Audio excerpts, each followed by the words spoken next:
개인 회생을 하게 되면 이렇게 신용 등급이 또 완전 바닥으로 떨어지는 거 아닐까라는 걱정하시는 분도 있더라고요. 지금 개인위생을 고민하고 있는 상태라면 이미 신용도는 거의 바닥이라고 저는 생각하는데요. 그걸 생각할 겨를이 없다고 생각합니다. 사실 여기 개인위생 하시는 분들이 딱 생각하셔야 되는 게 자존심이 밥 먹여주지 않는다. 신용등급이 최저시기나 이런 걸 밥 먹여주지 않지 않습니까?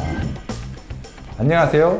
끝 때리는 개인회생 전문 변호사 천찬희 변호사입니다. 개인회생을 하면 인생이 망하지 않는가 라고 걱정하시는 분들이 많습니다. 하지만 사실은 정반대입니다. 개인회생은 다시 시작할 수 있게 도와주는 제도입니다. 오늘은 개인회생에 대한 오해 제대로 짚어드리겠습니다. 변호사님, 많은 분들이 개인회생은 빚이 정말 많을 때만 하는 거다라고 이렇게 알고 계시던데 진짜 그런가요? 인터넷에 정보가 많다 보니 이렇게 잘못된 정보를 가지고 물어보시는 분들이 많습니다. 정확히 말씀을 드리자면 아니고요. 이게 빚이 많다 적다로 판단하는 게 아니라 그 회생법에 따르면 요건이 나눠져 있고 거기에는 빚이 많은지 적은지에 따라서 신청할 수 있는 것을 구분하고 있지는 않습니다. 개인회생 신청할 수 있는 그 요건을 말씀을 드리자면 첫 번째로 지급불능이 있어야 되는 겁니다. 채무자의 지급불능이란 쉽게 말해서 채무자가 가지고 있는 재산보다 채무자가 지고 있는 빚이 더 많아야 되는 그런 상태를 말하고요. 두 번째로는 지속적이고 계속적인 수입이 있어야 됩니다. 월급을 받는 사람들은 입증하기 쉽기 때문에 인가율이 높습니다. 다만 자영업자나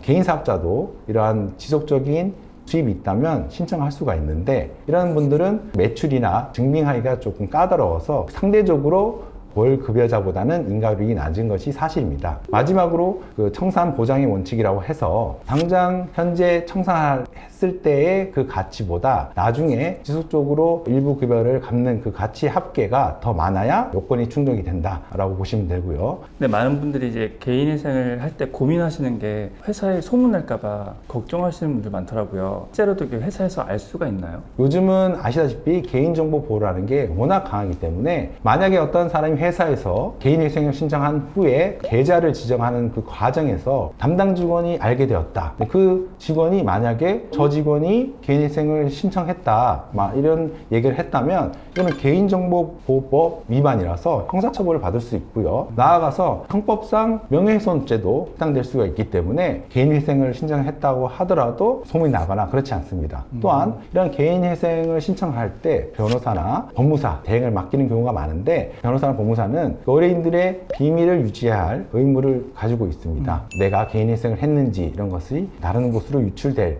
걱정을 할 필요는 없습니다. 이자가 연체되거나 그랬을 때 채권 수심 때문에 회사로 전화가 올까봐 불안해 하시는 분들도 있더라고요. 네. 전화도 오는 경우는 없나요? 예전에는 무대포로 채권자가 찾아와서 돈 내놔라 이런 식으로 해서 망신을 줘서 이제 돈을 받는 방법을 사용하는데 요즘은 이 채무자 추심에 관한 그 법률이 있기 때문에 불법 추심을 하게 되면 또한 형사처벌을 받을 수가 있습니다. 그리고 개인회생을 신청을 하면 자동으로 중지명령과 금지명령을 신청합니다. 보전처분이나 이런 강제집행 같은 것을 중지하거나 앞으로의 미래에 대해서 이제 금지하는 그런 명령인데 이러한 명령을 받았는데도 전화, 방문, 문자 보내서 추심을 하게 되면 다 불법이 되게 됩니다. 이걸 감수하면서까지 배짱 좋게 추심하는 채권자들은 없으니까요. 걱정하실 필요는 없습니다. 그리고 혹시나 개인회생을 하게 되면 이렇게 신용 등급이 또 완전 바닥으로 떨어지는 거 아닐까라는 걱정하시는 분도 있더라고요. 지금 개인회생을 고민하고 있는 상태라면 이미 신용도는 거의 바닥이라고 저는 생각하는데요. 그걸 생각할 겨를이 없다고 생각합니다. 사실 이 신용등급이라는 거는 금융기관이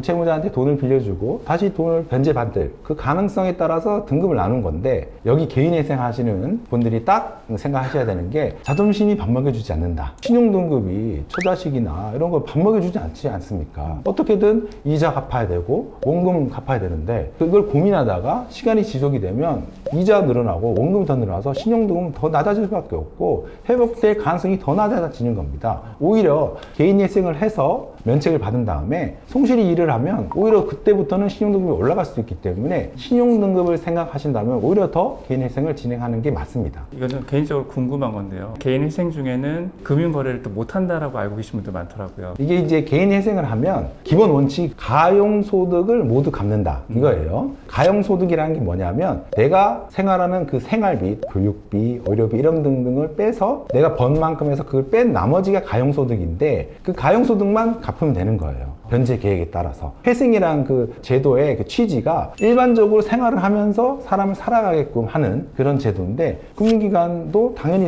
이용할 수가 있는 거죠. 지금 말씀만 들었을 때는 빠르게 이제 개인회생을 하는 게 좋다라는 말씀을 해주신 것 같은데 네. 혹시나 이렇게 개인회생을 고민하다가 이렇게 미뤄서 오히려 더 힘들어진 또 의뢰인분도 계신가요? 그런 분들이 많죠. 근데 대표적으로 이제 두 가지 사례를 좀 말씀을 드리자면 첫 번째는 이 50대 사업자분께서 일을 하는데 아시겠지만 코로나가 터져서 상황이 안 좋아지고 힘들게 됐는데 그걸 고민하시는 거죠. 아, 내가 회생을 해야 될까 말아야 될까. 당연히 그 채권자들은 투입할 수밖에 없잖아요. 채권 통장을 압류한다던가 부동산을 강제 집행한다던가 그런 조치를 취하기 시작했는데도 그냥 고민만 하시는 거예요. 어떻게든 해결되겠지. 그래서 버티고 버티다가 집을 날리신 거예요. 그 다음에 오신 거예요. 진작에 하셨으면 그런 강제 집행도 맞고 채무를 면책받을 수도 있었던 상황이었는데 안타까운 그 사례가 하나 있었고요. 두 번째는 40대인데 그 가장인데 급여를 받다가 회사가 어려워지니까 급여가 좀 줄었어요. 생활비는 그대로 나가고 급여는 적고 근데 이거를 부인한테 얘기를 안 했는지 카드론을 하고 대출을 받아서 그런 식으로 메꾼 거예요. 계속 이자는 늘어나겠죠. 근데 큰 금액은 아닌데 갑자기 이제 그게 압류가 들어온 겁니다. 압류가 되면 신용도에 큰 타격이 나오는 겁니다. 그냥 쉽게 개인회생을 해서 그걸 막았으면 금방 갚을 수 있었던 상황인데 압류당하고 신용도가 낮은 상태에서 이제 회생이 들어가서 신용도를 올리기까지는 꽤 많은 시간이 들었던 그런 사례가 생각납니다. 근데 아까 말씀 중에 좀 궁금했던 네. 건데 가족 모르게 하시는 분도 있다라고 지금 말씀해 주신 것 같더라고요. 네, 맞습니다. 그러면 혹시나 개인회생을 하게 되면 내 부모님이라던가 내 친척에게라던가 이렇게 피해가지 않을까라고 걱정하시는 분도 있거든요. 전혀 상관이 없고요. 근데 배우자는 사실 어떠한 금융 기록이나 이런 걸 봅니다, 법원에서. 근데 지금 말씀하신 것처럼 부모님이나 친척이나 전혀 상관이 없기 때문에 알 수가 없습니다. 미루다가 좀 안 좋아진 케이스를 말씀해 주셨는데 그 반대로 정말 이분은 회생하길 잘했다라고 생각하시는 케이스가 있으셨어요? 네, 제가 회생을 진행하고 하신 분들 중에는 이런 분들이 많습니다. 그 회생을 하신 분들은 이제 여러 가지 이유가 있겠지만 제가 맡았던 것 중에는 이제 사업에 실패하신 분들이 많았어요. 그래서 안타깝죠. 이분들은 일부러 그렇게 원해서 그런 사람은 아무도 없잖아요. 이분도 사업이 안 돼서 힘들게 됐죠. 근데 이분은 포기하지 않고 폐업한 이후에도 어떻게든 아르바이트해서 이제 먹고 살려고 했던 겁니다. 근데 이제 더 이상 안 돼서 집에 경매가 들어오고 파산이든 회생이든 어떻게든 선택을 해야 된다라고 했는데 본인은 나중에 꼭 사업을 통해서 다시 살아나려는 그런 의지가 강했기 때문에 회생을 신청했습니다.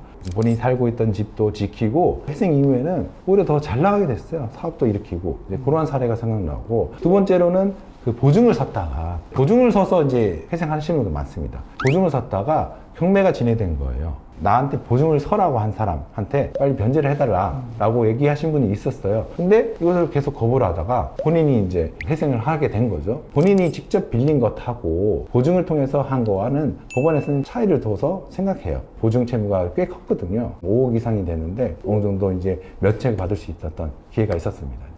채무 문제로 회생을 고민하시는 분들도 계실 것 같긴 한데 또 그런 분들께 해주고 싶은 말 있으실까요? 자존심이 밥 먹여주지 않는다. 이 자존감이 낮아지면 압니다. 내가 이제 자본주의 사회에서 망했다라는 거는 어느 누구나 밝히고 싶지도 않고 숨기고 싶은 사실인 건 맞습니다. 오히려 이제 그렇게 하다 보면 헤어날 수 없는 늪에 빠질 수밖에 없어요. 될 수 있는 한 최대한 빨리 하시는 게 오히려 그러한 자존심이나 자존감 그걸 높일 수 있는 기회가 될 수 있기 때문에 최대한 빨리 할 수 있을 때 개인회생을 할 수 있는 것을 추천드립니다. 개인회생은 제대로 알고 준비하면 반드시 해결할 수 있습니다. 오늘 영상이 개인회생을 준비하시는 분들에게 조금이라도 도움이 되었기를 바랍니다. 시청해 주셔서 감사합니다.